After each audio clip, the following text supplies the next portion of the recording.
जय हिंद फ्रेंड्स। जैसा कि कल हमने इस एशिया का पहला पार्ट पढ़ाया था, बताया था आप लोगों को।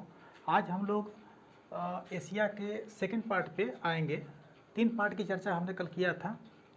उसमें आपका मध्य एशिया और दक्षिण पूर्व एशिया यानी सेंट्रल एशिया और साउथ ईस्ट एशिया छूटा हुआ था।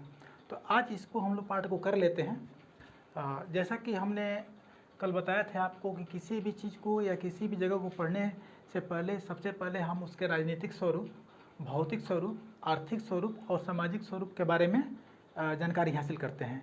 इससे क्या होता है कि हमारे स्टडी को बहुत ज़्यादा एक अलग से डायरेक्शन मिलता है, ताकि समझने में हमको उसको बहुत ज़्यादा सहूलियत मिलती है। तो सबसे पहले हम लोग आते हैं इस पे मध्य एशिया पे, यानी कि सबसे पहले हम लोग इस वाले पार्ट पर स्टडी करेंगे कि ये क्या होता है या इसका लोकेशन क्या है। तो इसका जो लोकेशन है आप जानते हैं कि ये आपका वेस्ट है, ये आपका ईस्ट है, और ये आपका नॉर्थ है, ये आपका साउथ है। तो ये जो आपका है, ये आपका जो डायरेक्शन जाएगा ये आपका होगा नॉर्थ वेस्ट, यानी कि मध्य एशिया का, यानी कि दोनों के बीच में इसका लोकेशन होगा मध्य एशिया का।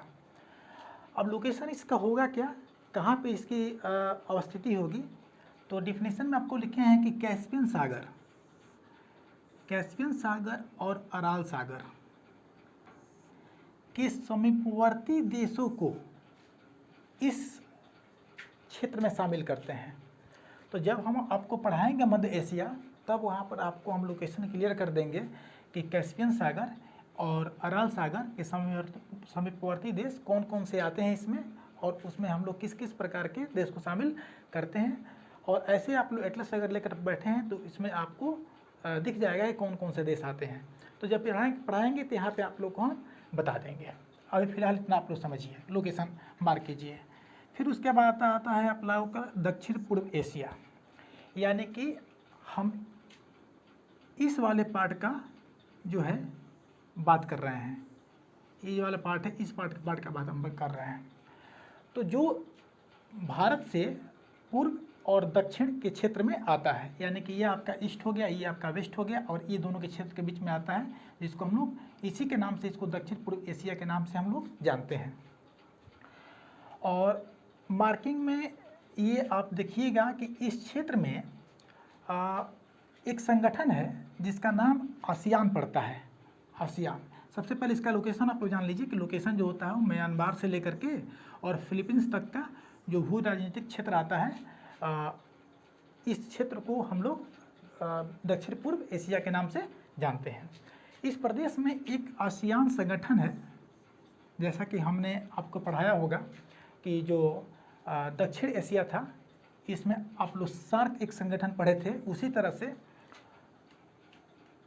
इसमें आपको आसियान एक संगठन है जिसका स्थापना जो है 1967 में हुआ था, और हेडक्वार्टर जो है वो जकार्ता है। ये जकार्ता आप वैसे पढ़े होंगे कि जो इंडोनेशिया की राजधानी पड़ती है। तो ये आपको इस्टेब्लिशमेंट पता हो गया, हेडक्वार्टर पता हो गया, और एक संगठन है जिसका नाम आसियान है, इसी क्षेत्र में आता है।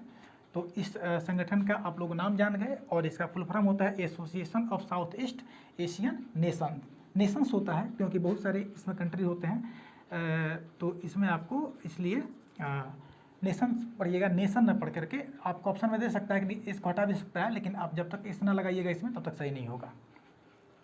अब सबसे बड़ी बात ये है कि ये जो साउथ ईस्ट एशिया है, इसमें जितने भी कंट्री आते हैं उसको याद कैसे करें, ये बहुत बड़ी हमारे लिए चुनौती है।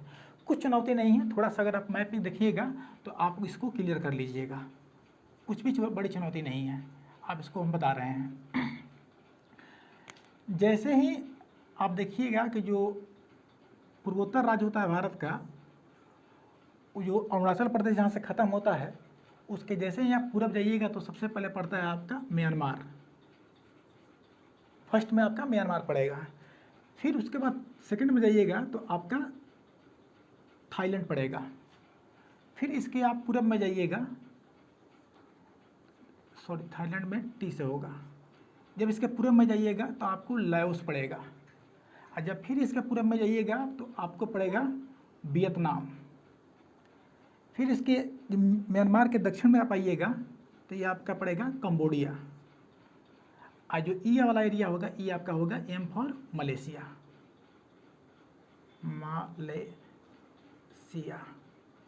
मलेशिया होगा। तो ये आपका 6 कंट्री तो यहाँ से तैयार हो गया। ये आपका हो गया Myanmar, Thailand, Laos, Vietnam, Cambodia और मलेशिया, ये 6 हो गए। उसके बाद 4 यहाँ से ले लेंगे हम लोग, फिलीपींस, ब्रुनेई, सिंगापुर, इंडोनेशिया, कुल मिला जुला करके 10। तो आसानी से हम लोग इसमें कुल जो है शामिल देशों की जो संख्या होगी वो 10 होगी। 10 हम लोग आसानी से याद कर लिए। सबसे पहला म्यांमार, म्यांमार के बाद थाईलैंड, थाईलैंड के बाद लाओस, लाओस के बाद वियतनाम, वियतनाम के बाद कंबोडिया, कंबोडिया के बाद मलेशिया। इसके बाद आ जाइए आप फिलीपींस, उसके बाद ब्रुनेई, उसके बाद सिंगापुर, इसके बाद हो जाएगा इंडोनेशिया हो गया। ये कुल मिला जुला करके 10 कंट्री हो गए जो आपको एशियान संगठन में आते हैं।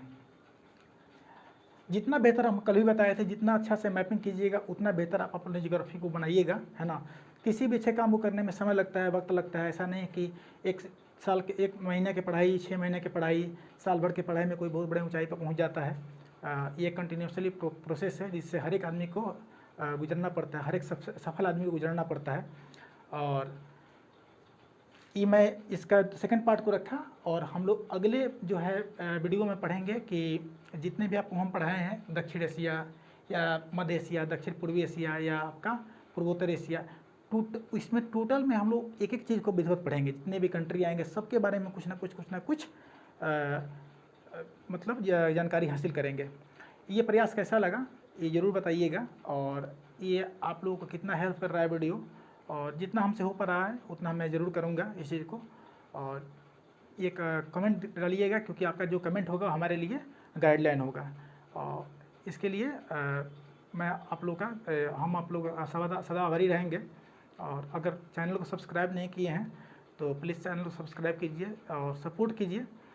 जय हिंद।